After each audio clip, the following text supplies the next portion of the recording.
पुण्यश्लोक अहिल्यादेवी होळकर यांच्या 301व्या जयंतीनिमित्त अहिल्यानगरमध्ये कार्यक्रम आयोजित करण्यात आला होता। या कार्यक्रमाला मुख्यमंत्री, उपमुख्यमंत्री आणि इतर मंत्री तसंच आमदारही उपस्थित होते। मात्र या कार्यक्रमावरून राष्ट्रवादी शरदचंद्र पवार पक्षाचे आमदार रोहित पवार यांनी टीका केली होती। कार्यक्रमाचे आणि खर्चाचे ऑडिट करावे अशी मागणी रोहित पवारांनी केलेली। यावरून आता मुख्यमंत्री देवेंद्र फडणवीस यांनी रोहित पवारांना प्रत्युत्तर दिलंय। यासोबतच मराठा नेते मनोज जरांगे पाटील यांना दिलेल्या आश्वासनाबाबत सुद्धा फडणवीसांनी प्रतिक्रिया दिली आहे। लोकमाता राष्ट्रमाता अहिल्यादेवी होळकर यांना मी नमन करतो, त्यांच्या चरणी नतमस्तक होतो। या देशामध्ये ज्यांनी हिंदू अस्मिता जागृत ठेवली, ज्यांनी अनेक आक्रमणानंतर सनातन धर्म जिवंत ठेवला, ज्यांनी लोकशासन आणि लोकप्रशासन कसं असू शकतं याचं आदर्श उदाहरण छत्रपती शिवरायांच्या नंतर दिलं, अशा पुण्यश्लोक अहिल्यादेवी होळकर यांना अभिवादन करण्याकरता आम्ही सगळे लोक या ठिकाणी एकत्रित आलो आहोत। मागील वर्षी आम्ही त्यांच्या 300व्या जयंतीच्या निमित्ताने चोंडीमध्ये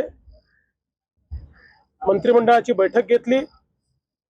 महाराष्ट्रातले जेवढी शक्तिस्थळ आहेत त्यांचं पुनर्निर्माण करण्याचा निर्धार आम्ही केला आणि मला सांगताना आनंद वाटतो की जे निर्णय इथे घेतले ती सर्व कामं आम्ही सुरू केलेली आहेत आणि इथलाही विकास आराखडा हा मंजूर झालेला आहे।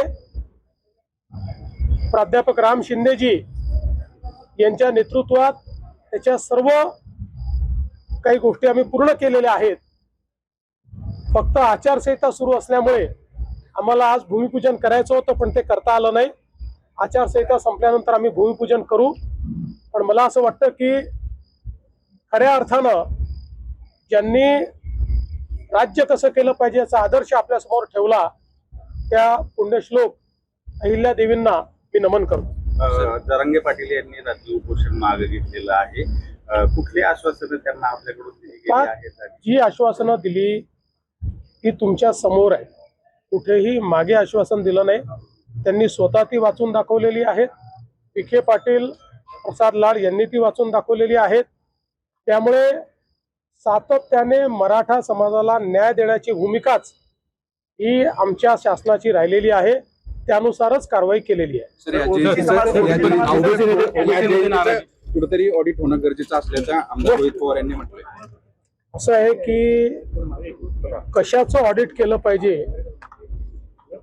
याचं खरं म्हणजे भान ठेवलं पाहिजे आणि इतक्या महत्वाच्या पर्वाला अशा पद्धतीनं राजकीय रूप देणं, राजकारण कुठे करायचं आणि कुठे करू नये याचं भान असावं एवढाच माझा सल्ला आहे।